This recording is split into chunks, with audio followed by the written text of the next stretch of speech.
नमस्कार रामेश्वरपूर. आजकाल वातावरणाचा काहीच भरोसा सांगता येत नाही. कधी ऊन तर कधी पाऊस असं चालू आहे आणि यामुळे आजारपण पण सारखं वाढत आहे. तर आमच्या घरी ना ईशाचे बाबासुद्धा आजारी होते आणि ईशासुद्धा आजारी होती आणि माझ्यासुद्धा घशात थोडी खवखवत होती. त्यामुळे मी आज काढा बनवत होते. तर काढा बनवण्यासाठी गूळ, आलं, त्याच्यानंतर तुळशीची पानं, काळी मिरी, लवंग आणि दालचिनी हे सगळं घ्यायचं. पाणी गरम करायचं आणि पाणी गरम झाल्यानंतर त्यामध्ये ह्या सगळ्या वस्तू टाकून घ्यायच्या. आता मी इथं पाणी गरम करायला ठेवले, तोपर्यंत ईशा तुम्हाला इथे हाय करत होती. आता इथे पाणीसुद्धा गरम झालं. त्यानंतर मी हे सगळं टाकून घेतलं यामध्ये आणि ह्याला चांगलं उकळून घ्यायचं आणि त्यानंतर 1 चमचा त्यात हळद ॲड करायची.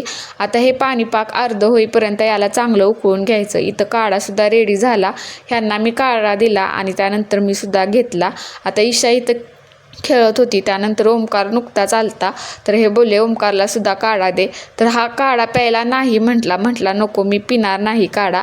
आणि त्यानंतर त्याची आणि ह्यांची भेट लागली की तुला 10 रुपये देतो, तू सिट्रिजिन खाऊन दाखव. आणि त्याने सिट्रिजिन 10 रुपयेसाठी खाल्ली आणि त्याच्या तोंडची रिॲक्शन तुम्ही बघू शकता. त्याची रिॲक्शन बघून तर मी इतकी हसले ना की बासच. त्यानंतर ईशासुद्धा आजारी होती, त्यामुळे ती किरकिर करत होती. त्यामुळे दुपारी छान असा खिचडी भातच बनवलेला. त्यानंतर रात्रीच्या जेवणात छान भरून वांगं केलेलं. छान जेवण वगैरे आवरलं आणि आम्ही गेलो दांडिया बघायला. आता दांडिया ना इतका पाऊस चालू होता तरी पण ना हे एन्जॉय करत होते. चला आपण तर एन्जॉय करू शकत नाही, पण त्यांना एन्जॉय करताना बघूनच मी आनंद घेतला. चला.